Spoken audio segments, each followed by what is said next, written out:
quelques exemples d'utilisation de l'IA et dont certaines, le Mamie a déjà parlé.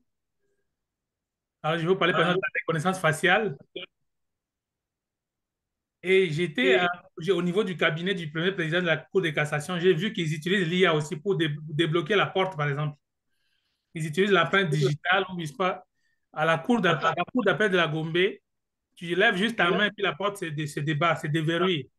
Ça, c'est encore l'intelligence artificielle. Il y a aussi le système de recommandation. Je ne sais pas si l'on peut élaborer là-dessus. Système de recommandation. Sur Spotify, sur Netflix, sur Google.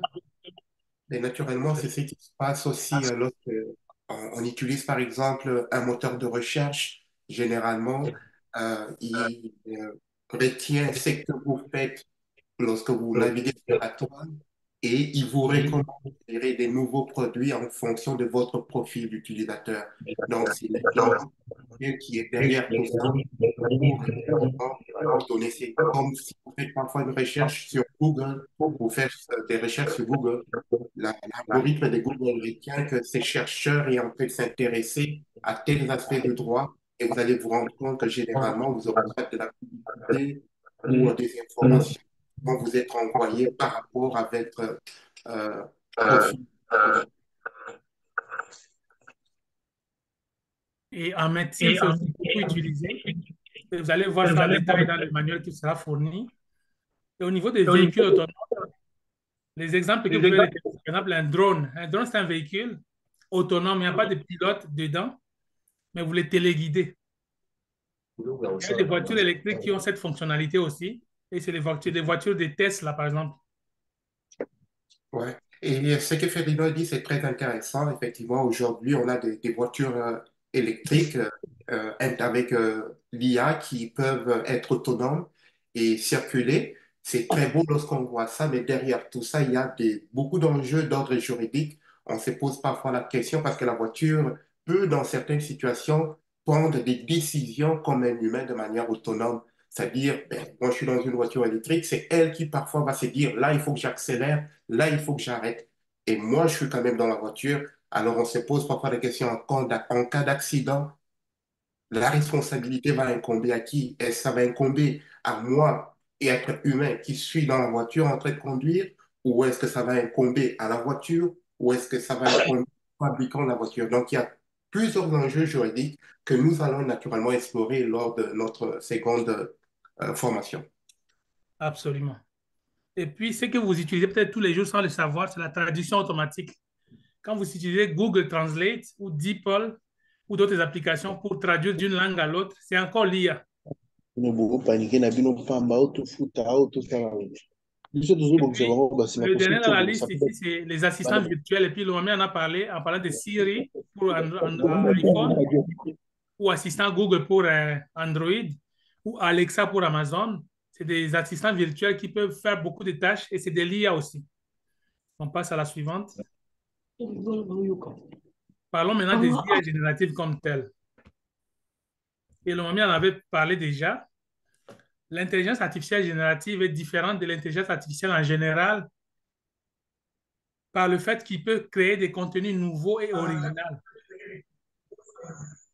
tout en imitant toujours la créativité humaine. Il peut vous créer des contenus nouveaux. Par exemple, la photo que vous voyez à droite de l'écran, elle n'a jamais existé. C'est l'intelligence artificielle qui l'a générée. En tenant compte de ma diapositive de présentation, il m'a suggéré cette image-là, qui n'a jamais existé nulle part. Donc, ça a été créé de toutes pièces. Ça, c'est l'intelligence artificielle générative. Et puis, ça peut créer plusieurs choses. Ça peut créer des photos, des images, ça peut créer des vidéos, des textes. Et nous allons faire beaucoup de pratiques là-dessus. Vous pouvez me créer toute une chanson à partir de l'IA. OK. Et par rapport à ce que Ferdinand vient de dire, je peux préciser que la création de quelque chose par une machine, c'est pas nouveau. Ok. Ça a toujours existé. Mais la différence avec, comment je peux dire, les créations avec les machines anciennes, c'est que la machine pouvait créer quelque chose du néant. Ça, on va voir ça lors de notre deuxième présentation. Mais dans le cas de l'intelligence artificielle générative, ça s'inspire de quelque chose qui existe pour créer quelque chose qui n'a jamais existé. Et là, on se pose questions d'ordre juridique par rapport notamment aux droits d'auteur que nous allons examiner euh, vendredi prochain. Oui, Ouais. Ferdinand. Parfait. Alors, on passe à la suivante. Bon, l'application des intelligences artificielles génératives. Donc, comme je viens de le dire d'ailleurs, on peut l'appliquer dans l'art et de la création. Donc, des peintures, des toiles de peinture qu'on peut faire actuellement avec l'IA générative. On peut faire de la musique, comme j'ai dit, on peut faire de la photo. Au niveau du marketing aussi, on peut faire beaucoup de choses. On peut créer des slogans des commerces, on peut créer des slogans, même des campagnes politiques. On peut générer des contenus publicitaires, toujours avec l'IA générative. Toutes ces choses-là, vous pouvez les faire à partir de cette formation. Vous serez capable de faire tout ça. Et puis au niveau de l'éducation aussi, de la formation, vous pouvez créer des supports pédagogiques personnalisés. Par exemple, ce PowerPoint a été généré, pas généré par l'IA, mais ça a été bonifié par l'IA pour les illustrations. Donc, tout ce que vous voyez à l'écran, et utiliser l'intelligence artificielle pour créer tout ça. Je passe à la suivante. Alors maintenant, on va passer à l'application de l'IA générative dans le domaine juridique. L'IA générative a des potentiels de révolutionner le domaine juridique en automatisant des tâches fastidieuses, en améliorant l'efficacité des avocats et des juges même, et en offrant de nouveaux services aux clients. Alors, nous allons passer à revue quelques exemples. Par exemple, pour rédiger des contrats, des testaments, des actes de propriété, des baux, des lettres de motivation, etc., en s'adaptant au contexte spécifique et aux besoins du client. Vous pouvez utiliser ces IA que j'ai mis du côté droite, donc LowGeek, Kira System, Contract Podal, Contract Pod AI, DocuSign. Évidemment, il y en a qui sont payants, il y en a qui sont gratuits, mais on vous montrera au fur et à mesure, surtout la prochaine séance, lesquels qui sont gratuits ou d'accès facile et tout ça. Et on va faire des pratiques avec. On passe au suivant. Au niveau de la recherche juridique, l'IA générative peut analyser des millions de documents juridiques pour identifier des cas pertinents, des lois applicables, de la jurisprudence relative à un cas précis. Et dans ces exemples, on a par exemple LexisNexis que nous allons utiliser la semaine prochaine en démonstration. On a Westlaw, Gravel Case Text. Ça, sont juste des exemples des IA qui existent dans ce domaine de recherche juridique. Et ça peut vous faciliter la vie vraiment. Ça peut faire des recherches en 30 secondes pour quelque chose que vous aurez fait pendant toute une journée. Imaginez ce que vous pouvez gagner dans votre profession. Sinon, tu as un commentaire par rapport? Je dirais non. On y va. OK, suivant. Les IA génératives peuvent aussi vous aider à analyser des risques juridiques. Donc, l'IA générative peut analyser des contrats et d'autres documents juridiques pour identifier des risques potentiels et proposer des solutions pour les minimiser. Et les exemples des IA qui peuvent le faire, c'est Kira Systems, Intap, Seal Software, Black Boiler.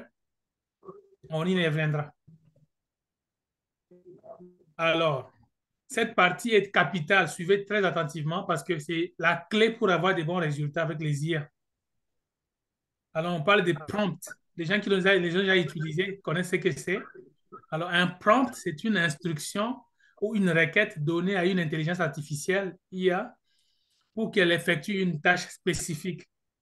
Il s'agit du texte d'entrée que l'utilisateur fournit à un modèle de traitement du langage naturel comme ChatGPT pour générer une réponse ou accomplir une tâche. Ça, c'est vraiment capital. Et puis, je voudrais que Romami réexplique ça aussi.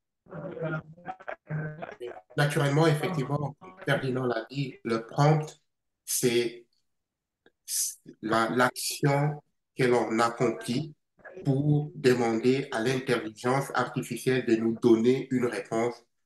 Et on va effectivement, surtout dans la deuxième partie, on va essayer d'examiner même, je dirais, les impacts, les conséquences juridiques qui peuvent résulter de l'utilisation d'un prompt parce qu'il y a certaines personnes qui qui ont exigé d'avoir le droit de propriété intellectuelle sur quelque chose qu'ils ont généré parce qu'ils ont eu à utiliser un prompt. Et c'est qu'il faut déjà retenir à ces parce que lorsqu'on fait une commande à l'intelligence artificielle pour générer un contenu et qu'on utilise la même commande une deuxième fois, il ne va pas nous générer un contenu à 100% identique.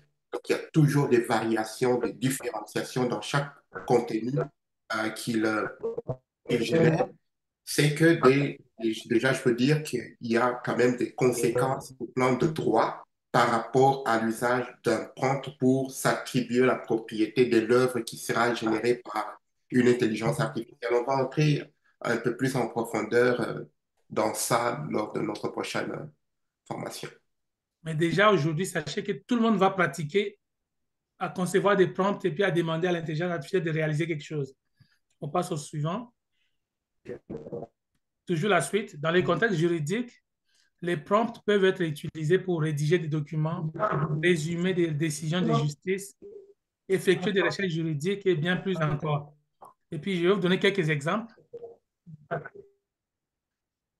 Avant ça, retenez que pour formuler des prompts efficaces, il y a certaines règles à suivre.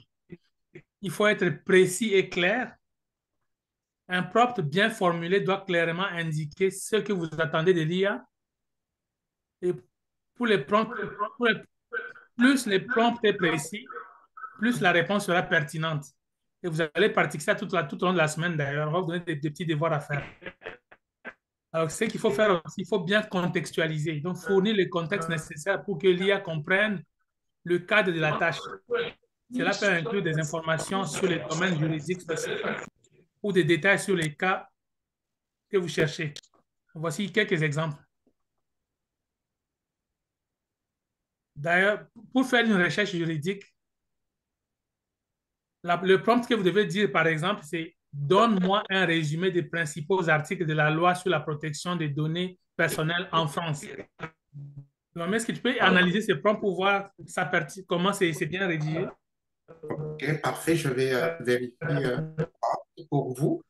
Et pour ça, je vais devoir partager mon écran et me connecter. On va utiliser Gemini, hein, Ok. il est à 100. On va peut-être y arriver, Lomami. Peut-être je voulais juste que Ah, tu ok. dises Ah, tu voulais que pourquoi c'est j'analyse bien le prompt? rédigé. Ben Le oui, contexte est naturellement. là, c'est précis, c'est pas ambigu. En quoi? Oui, effectivement, comment je peux dire?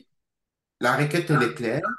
On veut effectivement un résumé des articles et le droit applicable est également précisé. Ça, c'est très important parce que la plupart de ces modèles sont entraînés avec des données qui viennent parfois souvent des USA, ce qui fait que lorsque vous ne mentionnez pas la législation applicable, il y a de fortes chances que comment je peux dire, le modèle vous crée un résumé des articles qui proviendraient d'une autre législation. Donc, je dirais la requête, elle est vraiment pertinente et concise.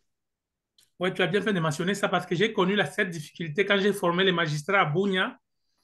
On a fait une requête sans préciser. On a juste dit en droit congolais. Il nous a sorti des articles du Congo-Brazza. Voilà. Donc, il faut vraiment être méticuleux dans ce que vous faites. Si vous dites Congo, sachez qu'il y a deux Congos. Alors, ça peut être ambigu.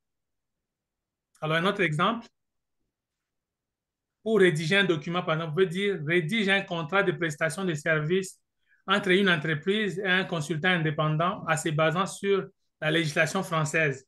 Une fois de plus, le contexte est donné et tout est clair, il n'y a pas d'ambiguïté. Donc, on peut s'attendre à un bon résultat. Suivant. Par exemple, un exemple d'analyse des cas. L'analyse par exemple, peut dire analyse les implications juridiques de la décision de la Cour de cassation dans l'affaire XYZ contre ABC. Ça, c'est fictif, là. Mais si vous formulez ça comme ça et que vous lui donnez la décision en question, il va très bien vous analyser ça. Ouais. Et ce qu'il faut ajouter, c'est que ces IA sont des IA conversationnelles, c'est-à-dire vous devez, aussi longtemps que vous n'avez pas obtenu ce que vous voulez, vous pouvez continuer à challenger la machine, c'est-à-dire, ben, je ne suis pas d'accord avec ça, ou est-ce que vous pouvez approfondir un peu plus sur les obligations. Est-ce que vous pouvez, comment je peux dire, aller un peu plus dans l'ordre? Si je veux obtenir des dommages et intérêts, ça serait quoi les arguments que je devrais retenir de cette décision? C'est un peu de cette façon-là qu'il faut aiguiller l'outil pour avoir des résultats optimaux. Et puis, ce que je peux ajouter à ce niveau, ça va vous faire, ça va vous réjouir parce que vous pouvez tout simplement prendre une photo d'une décision, un arrêt de la Cour, et vous soumettez ça à l'IA et puis il va analyser. C'est vraiment magique. Alors, exemple suivant. Au niveau des conseils juridiques, vous pouvez par exemple demander quels sont les droits des employés en matière de licenciement économique selon le droit du travail en France ou au Congo, selon le pays que vous choisissez. Donc, vous pouvez aussi demander des conseils juridiques à l'IA, ça va vous aiguiller, ça va vous guider. Oui, Suivant. et quand vous Oui, demandez des conseils juridiques, par exemple, la bonne requête, c'est de mentionner dans votre requête, de demander à l'IA de se comporter comme un expert de droit, de se comporter comme un avocat. C'est très important, effectivement, de contextualiser. Là, vous aurez des résultats qui soient plus pertinents que si vous faites juste vous demander des conseils juridiques sans dire à qui est-ce que vous le demandez. ouais, ça, c'est vraiment capital aussi. Il faut toujours lui donner un rôle. Il faut donner un rôle à l'IA. Dites que vous êtes un expert en droit de société. Après ça, vous demandez votre conseil. Il va se comporter comme un expert en droit de société. On passe au suivant. Bon, une mise à situation comme ça. Bon, on prend un scénario où vous êtes un avocat et vous devez présenter un résumé d'une décision de la Cour de cassation à vos collègues. Les prompts que vous pouvez faire, un exemple de prompt efficace, c'est résumer la décision de la Cour de cassation du, vous mettez la date dans l'affaire, vous mettez le nom de l'affaire et vous demandez à l'intelligence artificielle d'inclure les faits principaux, les arguments des parties et la décision finale avec ses justifications juridiques. Donc ça serait un prompt très efficace. En fait, ce que vous pouvez faire aussi, comme le droit congolais n'est pas vraiment numérisé, donc les décisions de la Cour de cassation ne sont pas nécessairement en ligne, vous pouvez prendre la décision, vous les donnez à pièce jointe à l'IA et vous posez cette question. Ça va vous faire un très bon travail. L'OMI, un commentaire? Oui, ce que je pourrais dire, lorsqu'on procède de cette façon-là, il faut avoir à l'esprit la protection, je dirais, des informations confidentielles, c'est-à-dire il faut retirer toute information qui pourrait conduire à identifier la personne si c'est quelque chose qui reste encore dans le confidentiel et effectivement d'envoyer des données, je dirais, suffisamment brutes à l'IA, parce que c'est quand même des grosses machines grand public, là. Tout ce qui est confidentiel, tout ce qui est, s'il vous plaît, il ne faut pas le soumettre à l'IA. Là, tu fais bien d'aborder cette question parce qu'on va en parler la semaine prochaine. C'est la question éthique au niveau de l'utilisation de l'IA. C'est vraiment capital aussi. On va le développer la fois prochaine. Et pour l'instant, on va passer à des pratiques maintenant, à des démonstrations. Avant de prendre vos questions, vous allez d'abord vous exercer, vous allez pratiquer sur vos machines. Et pour ça, le Mami va partager son écran pour vous montrer comment vous connecter à l'intelligence artificielle de Google qui est gratuit. Donc, vous allez accéder à ça aujourd'hui, vous allez faire des essais. Alors, je vais donner l'écran à Romami pour partager son écran pour vous faire la démonstration de comment vous connecter à Gemini. Et dans la salle, Samuel et Joseph vont vous assister à vous connecter efficacement parce qu'ils ont été formés pour ça. OK, Romami, je te donne l'écran. OK,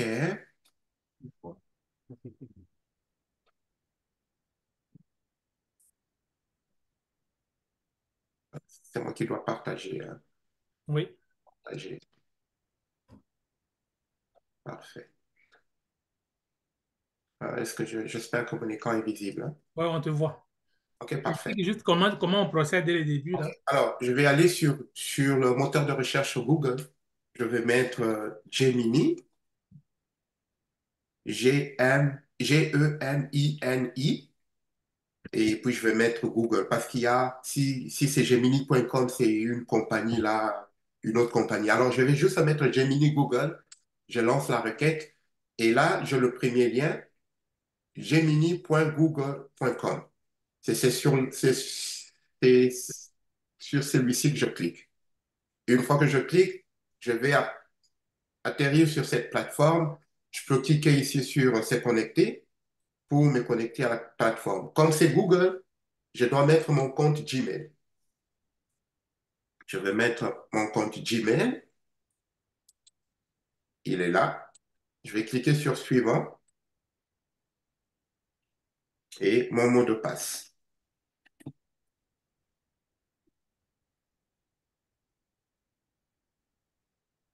Excusez-moi, ça va être ça. Alors, une fois que je clique comme ça, quelques petites minutes, voilà. Je suis sur ma plateforme. Ben, écoutez, je l'ai configurée en anglais, mais il n'y a pas de problème. La plateforme est multilingue, donc même avec du contenu en français, ça va fonctionner. Alors là, on est sur la plateforme vraiment l'intelligence artificielle de Google. Et Ferdinand, qu'est-ce que tu veux? Tu veux que j'utilise certains des prompts que tu as déjà mentionnés Ouais, pour ouais, comme ça, ils vont se rendre compte comment ça fonctionne. OK, on va prendre juste un exemple du premier prompt que Ferdinand avait présenté. Euh, ben, je suis content que tu aies choisi le droit français. J'ai quand même très bonnes notions par rapport à ça. OK, alors on va prendre le premier prompt. On va juste ici. Vous pourrez voir, on est juste là. Je vais coller le prompt que Ferdinand a demandé. Donne-moi un résumé des principaux articles de la loi sur la protection des données personnelles en France. Et tout ce que j'ai à faire, c'est juste de cliquer là sur Submit et de voir qu'est-ce que la machine va faire pour moi.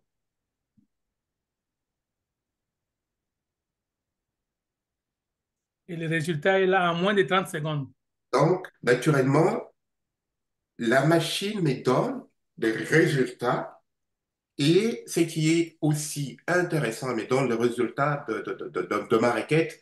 Il y a, comment je peux dire, le règlement général de 2018, il y a les principaux articles concernant la protection des données personnelles. Il me les présente, les obligations des responsables du traitement, les pouvoirs des autorités de contrôle. Et en France, il y a deux parties hein, par rapport à cette loi. Il y a la loi sur l'informatique et les libertés publiques. Et naturellement, elle me présente les lois, elle me présente des articles des lois qui sont en lien avec la requête que j'ai faite. Voilà. Alors, comment je peux dire, l'intelligence artificielle me donne ceci, comme cela. Mais moi, je peux demander, je dis, ben ouais, je regarde, je trouve que c'est bien, mais je peux dire, mais écoute, je veux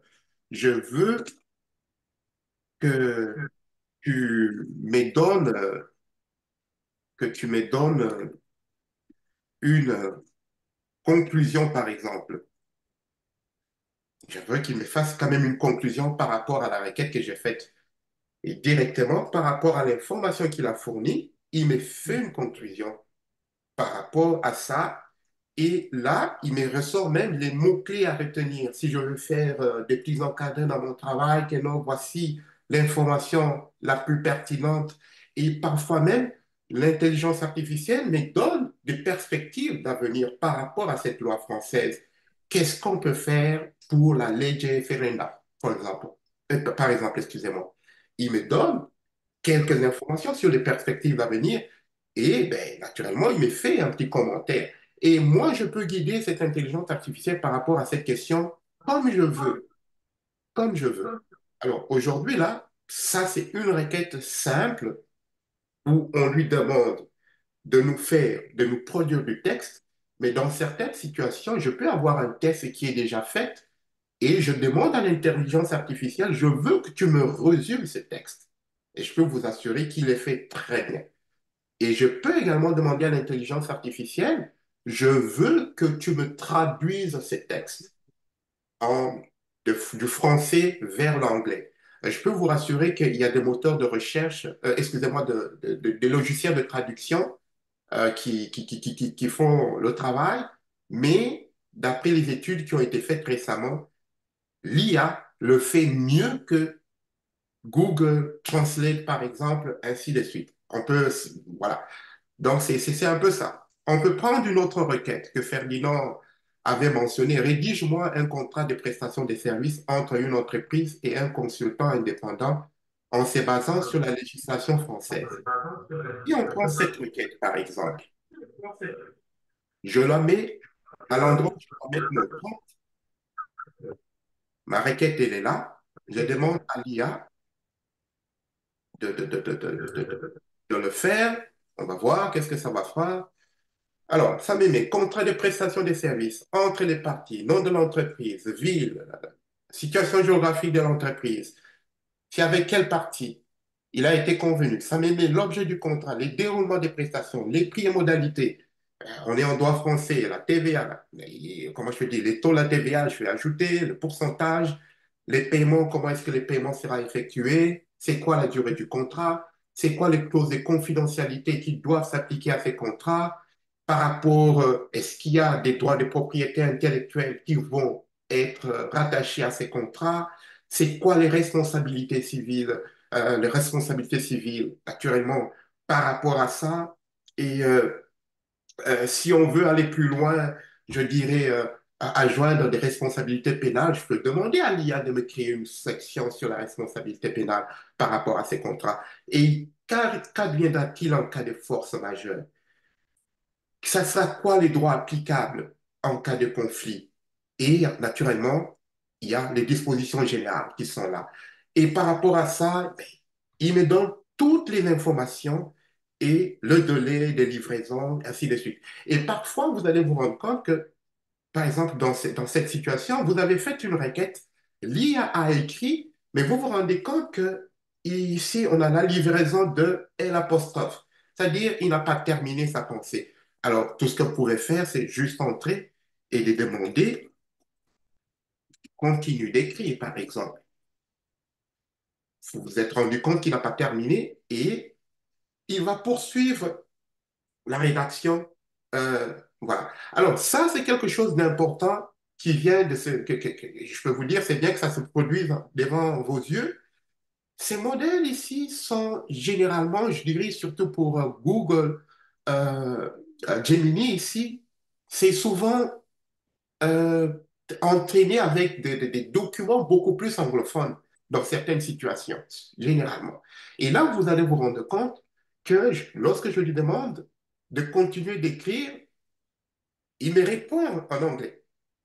Ça, je peux vous assurer que ça arrive très, très rarement avec l'autre modèle qu'on va voir. Euh, Là, qu'est-ce qu'il me demande? I need more information to complete the contract. Especially, I need to know the following. Voilà. Là, il commence à me poser des questions. Apparemment, il s'est perdu. Parce que là, il commence à me poser des questions. Il veut que je lui donne plus de détails par rapport, comment je peux dire, à la suite, le délai, là. Et je Voilà. vais Donc, commenter quelque chose, Lomami. oui, Par rapport à ça, ne paniquez pas si ça commence à vous parler en chinois ou en anglais. Donnez-lui l'ordre de vous parler en français. Dites-moi en voilà. français, s'il vous plaît, il va revenir en français. Exactement. Donc, et il va naturellement revenir en français. Voilà. D'accord. Voici la suite du contrat en français. Donc, il vous ramène en français. Donc, ça peut arriver qu'il fonctionne de cette manière. Alors là, il a quasiment, c'est une annexe qu'il voulait créer, ajouter, comment je veux dire, à ce contrat avec les clauses de confidentialité et ainsi de suite. Donc, c'est vraiment de cette façon-là qu'il fonctionne. Et autre chose, c'est si je prends la troisième requête que Ferdinand à proposer, je mets là, quels sont les droits des employés en matière de licenciement économique selon les droits du travail français. Et je clique,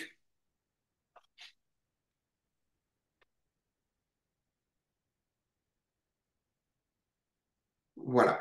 En- OK, voilà. Alors là, il me présente les différents droits, naturellement en France par rapport euh, au, au licenciement, je dirais, économique en France, la procédure, les motifs, les critères, comment je peux dire, c'est quoi, naturellement, les droits de la personne licenciée, on présente les droits, la procédure que l'employeur doit respecter Et on présente des dispositifs de sécurisation des parcours professionnels. Comment est-ce que les droits du travail français gèrent cela? Alors là, c'est que l'IA me propose, mais si je veux que cette réponse soit orientée vers tel ou tel sens, je peux donner ça à l'IA et demander à l'IA, je veux que tu ailles un peu plus vers ceci. Ou, ben regarde, oui, j'ai compris ces informations, mais moi, je veux défendre quelqu'un qui a violé telle clause. Qu'est-ce que tu me demanderais de faire, par exemple?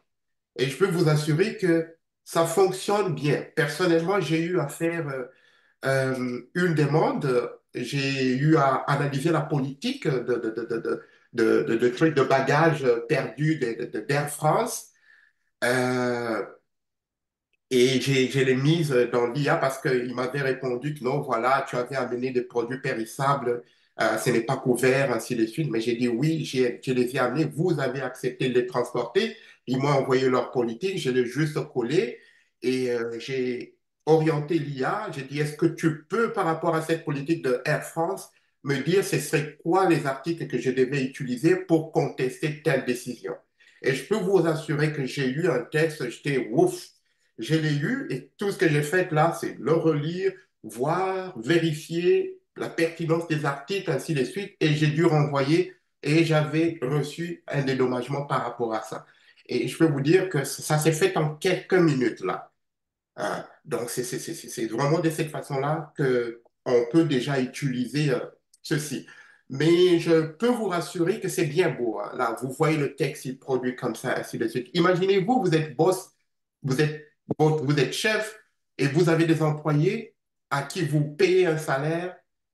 Ben, peut-être que vous n'allez pas apprécier qu'il vous génère, je dirais, des choses directement comme ça. Mais finalement, pourquoi est-ce que je dois payer une secrétaire ou pourquoi est-ce que je dois payer un conseiller s'il doit me générer des histoires avec IA? Alors, c'est pour cela que lors de la deuxième formation, on va vous apprendre comment est-ce qu'on peut détecter quelque chose qui a été généré par l'IA. Ça, on va vous l'apprendre, mais on va également vous apprendre comment faire que ça ne soit pas détecté que ça a été généré par l'IA. Donc, on va jouer avec les deux façades. Et aussi, là, je viens de produire quelque chose. Est-ce que j'ai le droit d'utiliser ceci comme étant le fruit de ma pensée? Est-ce que j'ai le droit d'avoir, par exemple, un droit de propriété intellectuelle sur le test que je produis? Ça, c'est des questions qu'on va répondre à la deuxième rencontre. Parce que moi, personnellement, j'ai plusieurs livres que je vends sur Amazon et au début, on pouvait le mettre comme ça sur Amazon et on les vend. Mais depuis un certain moment, Amazon demande que l'on puisse dire si ça a été produit avec l'intelligence artificielle. C'est-à-dire, il y a des questions d'ordre juridique, beaucoup de questions d'ordre juridique qui sont rattachées à ce que j'ai devant moi. On va les examiner naturellement lors de notre prochaine rencontre. Ferdinand, euh, je pense que tu peux peut-être permettre aux autres de faire des requêtes, là. Ouais, ouais, justement, je vais vérifier dans la salle s'ils ont réussi à se connecter sur Gemini, grâce à mes assistants qui sont dans la salle. Oui, moi j'ai réussi à le faire, Boniface. Félicitations, je suis très content déjà. Est-ce que d'autres ont réussi aussi? Hmm. Pas encore. Prenez le temps parce qu'on va aussi explorer le deuxième. Gemini, c'est celui de Google, c'est vraiment facile à utiliser. Le deuxième n'est pas compliqué, mais c'est la même logique. Et pendant qu'il essaie de se connecter, Oui. vous allez vous rendre compte que parfois, comme c'est un moteur de Google, il est connecté à Internet, il génère parfois des références. Ne prenez pas cette référence pour acquis, considérez ceci comme un brouillon sur lequel vous pouvez travailler pour mettre votre touche personnelle. Parce que certaines de ces références, je pense par exemple celle-là, ouais, celle-là, elle est correcte. C'est vraiment ce que la loi demande. C'est une référence correcte. Et parfois, il peut y avoir des références qui sont inexactes. Parfois. Ça, il faut toujours jeter un coup d'œil après avoir. Et c'est ce dont on va parler la prochaine fois aussi, parce qu'il y a des hallucinations qui peuvent arriver. On va parler de ça la semaine prochaine, les mises en garde.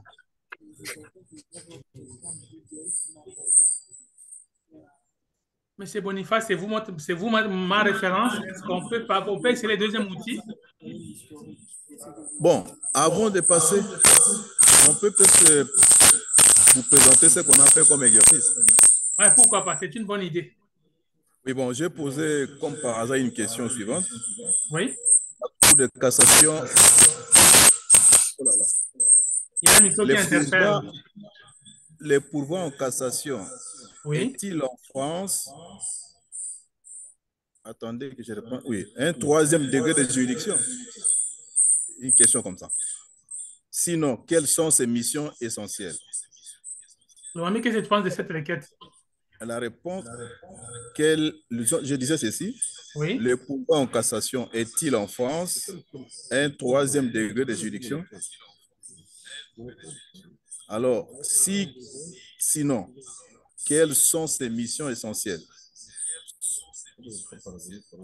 OK, bon. C'est une requête qui peut être... Oui. C'est mieux de... Quand tu poses une requête, lis d'abord la réponse de l'intelligence artificielle avant de relancer. Parce que si tu poses deux en même temps, ça peut être mélangeant. C'est pas ce qui me passe avec à ça. Il m'a répondu. Hein. Et comment tu trouves sa réponse pour commencer? Il a conçu sa réponse comme suit.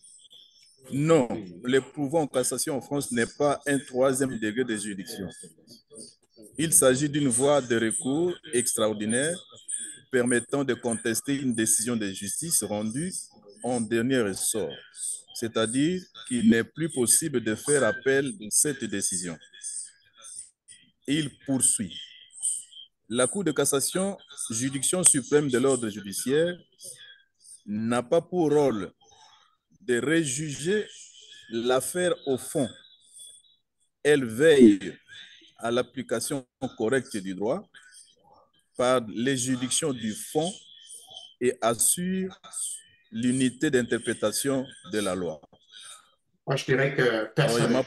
Il m'a proposé comme mission essentielle ce qui suit: assurer l'unité d'interprétation du droit. Là, je ne donne pas le commentaire. Deuxièmement, protéger les droits et libertés des justiciables. Troisièmement, contribuer à l'évolution du droit. Voilà, c'est ça la réponse qu'il m'a donnée. Et comment vous jugez cette réponse, personnellement? Oui, je suis d'accord avec lui au regard de la formation que j'ai à la Cour de cassation. D'accord. Alors, il peut arriver de fois où vous n'êtes pas d'accord, où vous êtes d'accord avec lui, mais vous vous rendez compte qu'il y a un point qui peut, personnellement, que vous trouvez plus important, sur lequel vous aimeriez, par exemple, qu'il puisse élaborer davantage. Vous pouvez juste demander à l'IA, est-ce que vous pouvez, par exemple, élaborer davantage sur le fait que sur tel sujet, sur tel point, ainsi de suite, ou parfois c'est donner des orientations, dire par exemple, ben écoutez, nous au Congo, ça se passe comme ça se passe comme ça. Qu'est-ce que tu penses entre la façon dont ça se passe en France et la façon dont ça se passe au Congo? Qu'est-ce qui serait mieux? Est-ce que tu peux nous suggérer quelque chose qu'on peut améliorer? Il va trouver des réponses. Mais là, effectivement, c'est très bien parce que l'IA, parfois, c'est comporte comme un savant, alors qu'il n'est pas du tout. Et c'est pour ça que l'intervention humaine est toujours importante pour essayer de donner du crédit à ce que l'IA a généré. Mais la réponse, et je dirais peut-être aussi, je dirais, le, l'agencement des idées me semble cohérente. Et c'est peut-être ça également qui peut être intéressant. Peut-être vous êtes là, vous avez de la matière, vous voulez faire quelque chose, mais faire un bon plan, par exemple, ça peut être parfois embêtant. Vous pouvez, ben oui, j'ai une conférence ou j'ai une formation à donner sur tel sujet et j'aimerais parler de tels aspects. Est-ce que tu peux m'aider à les organiser de manière que ça soit, comment je peux dire, plus facile à partager avec mon audience? Et également, parfois, lorsque vous demandez à l'IA, c'est parfois intéressant de préciser à quel public vous vous adressez. Si je veux m'adresser à des avocats, je ne vais peut-être pas tenir le même discours que si je veux m'adresser à des étudiants de première année de graduat, par exemple. C'est toujours présenter à quel public ou c'est à quelle fin vous voulez utiliser ces informations.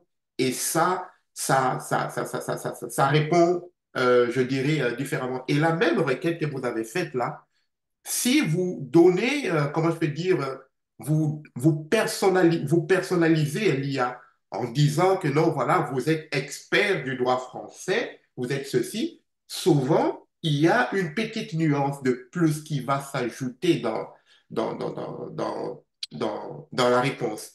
Il y a parfois, vous allez voir les mots que l'IA va utiliser, c'est parfois souvent des mots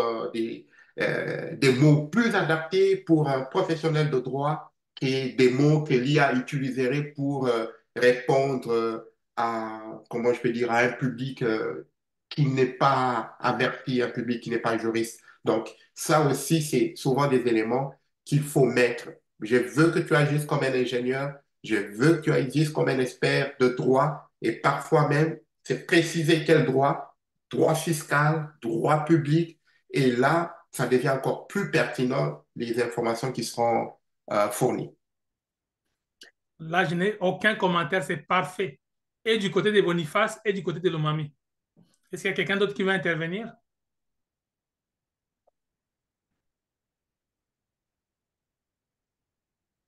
Est-ce que d'autres ont essayé aussi? Monsieur Boniface, essayez de nous aider un peu à comprendre ce qui se passe dans la salle.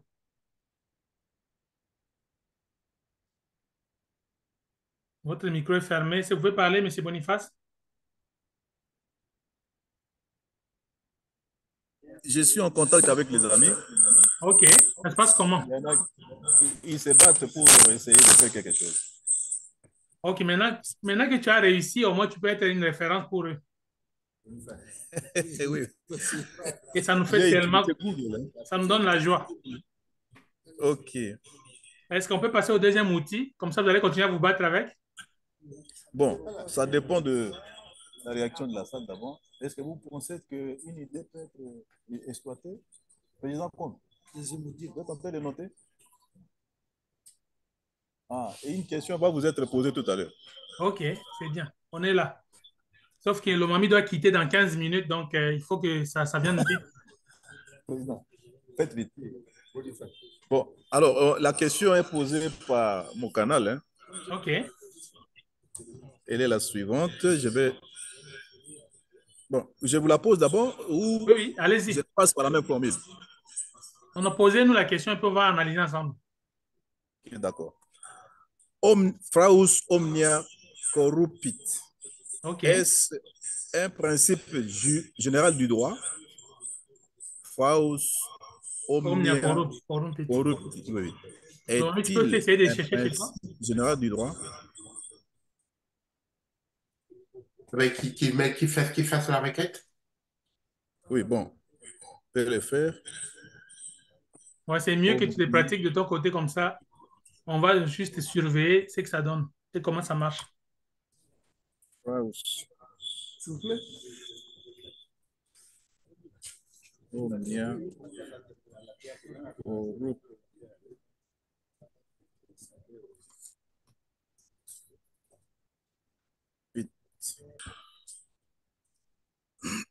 Oui, en France, le principe existe, est considéré comme un principe général du droit. Donc, Faus omnia corrupt est considéré comme un principe général du droit. OK. Consacré par la jurisprudence de la Cour de cassation, il dispose que la faute corrompt tout. Cela signifie qu'un acte ou un comportement frauduleux ne peut produire aucun effet juridique. Ce principe vise à sanctionner la mauvaise foi et à protéger les parties victimes de la fraude. Il a pour corollaire que nul ne peut tirer profit de sa propre turpitude. Né maudito. C'est ça, application du principe Ce principe peut avoir de nombreuses applications en droit civil, en droit commercial, en droit administratif et en droit pénal. On donne même quelques exemples. Ça, En c'est droit pas. civil, le principe peut être invoqué pour annuler un contrat entaché de fraude, pour faire échec à une prescription acquise de manière frauduleuse ou pour obtenir la réparation du préjudice causé par une fraude. En droit commercial, le principe peut être invoqué pour annuler une clause abusive, pour faire échec à une concurrence déloyale ou pour obtenir la réparation du préjudice causé par une publicité mensongère. Bon, il y a tout un tas d'exemples en droit administratif et en droit pénal, ainsi de suite. Portée du principe.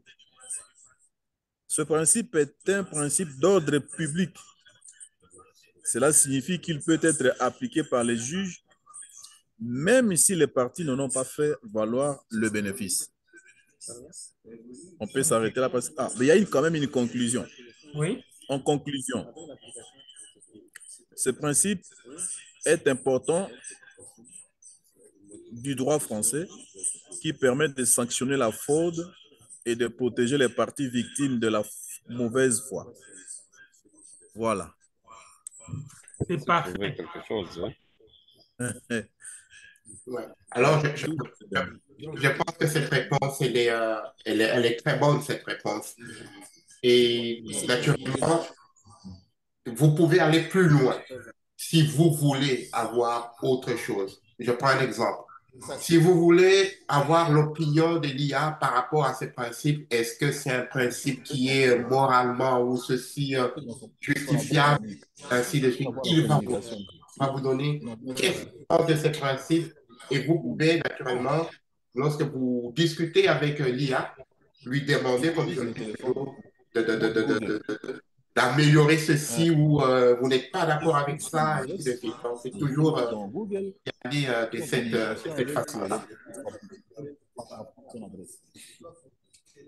Ok, en tout cas, je suis content qu'au niveau de la salle, au moins, il y a quelques leaders. Ça me rassure un peu pour l'efficacité. Ben oui. Alors, une petite question que je pose aussi. Quelqu'un d'autre veut parler? C'est Flore? Oui, oui, je suis M. Mukengoule. Ok, on vous écoute. Oui, oui, j'ai aussi réussi. J'ai posé la question de savoir qu'en est-il de la révision en droit français. Oui, on peut poser. J'ai eu la réponse en ces termes. En droit français, la révision est une voie de recours extraordinaire qui permet de faire annuler une décision de justice passée en force des choses jugées, c'est-à-dire une décision qui ne peut plus faire l'objet d'un recours ordinaire. Qui peut demander la révision? La personne condamnée ou, en cas d'incapacité, son représentant légal. Le ministère public, toute personne ayant intérêt à l'annulation de la décision de justice. Dans quel cas peut-on demander la révision?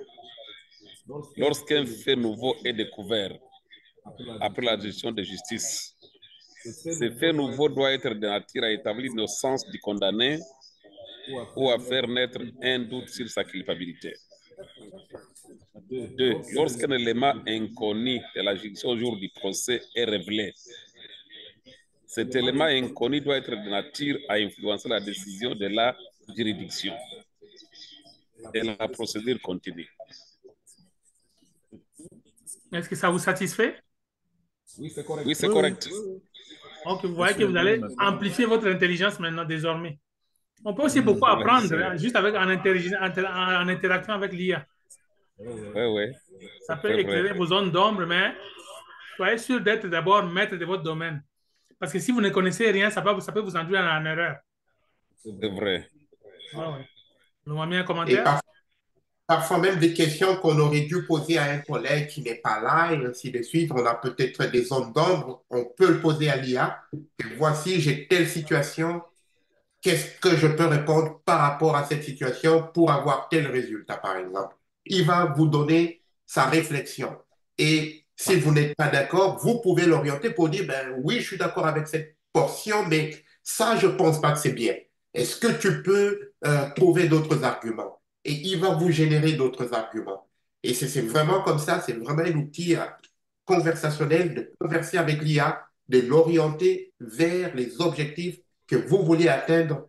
Et généralement, ça fonctionne. Et ce qu'il faut retenir, c'est une conversation. Et ça, ma solo. Donc, s'il répond mal, vous l'orientez. Et plus vous lui posez des questions, il s'améliore. Ferdinand, Oui, oui. j'ai une question là. Vas-y. Lorsqu'il s'agit d'un texte, Oui. je vais prendre l'exemple d'un arrêt OK. que je voudrais communiquer à l'intelligence artificielle. Oui. Il faut commencer par une saisie. Non, non, tu peux prendre une photo. Ah, la photo suffit. La photo peut suffire. Ah, ok. C'est bon. Donc, désormais, votre vie doit être facile. Hmm. Écoutez, si vous voulez prendre